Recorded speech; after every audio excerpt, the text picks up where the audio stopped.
কোনো যন্ত্র আবিষ্কার করেননি।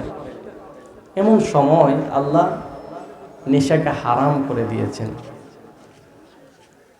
আর সেই নেশাকে হারাম কেন করা হয়েছে সেটা গবেষণা করে দেখলো, বিজ্ঞান জানতে পারলো আল্লাহ মানুষের ব্রেনের চতুর্পাশে একটা বেল্ট দিয়েছেন। সুবহানাল্লাহ বলবেন না?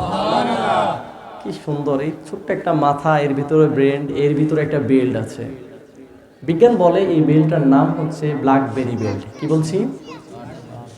এই বেল্টের কাজ হচ্ছে মানুষের হৃদস্পন্দন যখন হার্টবিটটা চলে তখন ফিরকি দিয়ে রক্তগুলো সারা শরীরে চলে যায়। আর একটা হার্টের সাথে ব্রেনের একটা নার্ভ আছে যা দিয়ে রক্তটা সরাসরি মুহূর্তের মধ্যে পৌঁছে যায়।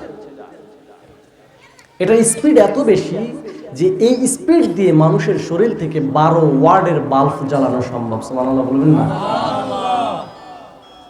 এই বিদ্যুৎ গতিতে যে ব্লাড যাচ্ছে, এই ব্লাডটা শরীরের যত বিষাক্ত রক্ত আছে, যত দূষিত রক্ত আছে সেটা ব্রেনে পৌঁছাতে দেয় না। ব্ল্যাকবেরি বেল্টের কাজ হচ্ছে সেখান থেকে এটাকে রিয়ালাইজ করে আলাদা করে আমাদের বাম চোখের এদিক থেকে একটা রগ আছে, এই রগ দিয়ে এটা আমাদের মেরুতে নিয়ে যায়, সেখান থেকে প্রস্রাবের সাথে দূষিত রক্তটা বাহির করে দেয়। সুবহানাল্লাহ। আর এই ব্ল্যাকবেরি বেল্টে যত দূষিত রক্ত ধরতে পারে, শুধু ধরতে পারে না একটা জিনিস, দুইটা জিনিস, সেটা হচ্ছে অ্যালকোহল আর তামাক। কি বলছি বলেন তো? অ্যালকোহল আর তামাক, এই দুইটা বিষয় বাদ দিয়ে যত বিষাক্ত রক্ত, দূষিত রক্ত, জখম, পুজ যদি যায়, এটা এমনভাবে অবজারভেশনে রাখে, আল্লাহর সৃষ্টিটাকে আল্লাহ এমনভাবে সিস্টেম করে দিয়েছেন, এই ব্ল্যাকবেরি বেল্ট থেকে এখান থেকে বাইর হয়ে আমাদের মেরু থেকে প্রস্রাবের নালে চলে যায়। সুবহানাল্লাহ। এই দুইটা বিষয়, অ্যালকোহল এবং তামাক, এই দুইটা জিনিসকে এই বেল্টে ধরতে পারে না, যার কারণে মানুষের ব্রেন নেশা করার পরে স্থির থাকে, উল্টাপাল্টা হয়ে যায়।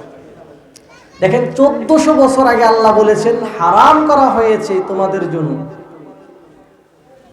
তোমরা এটা করবে না, নেশা করবে না।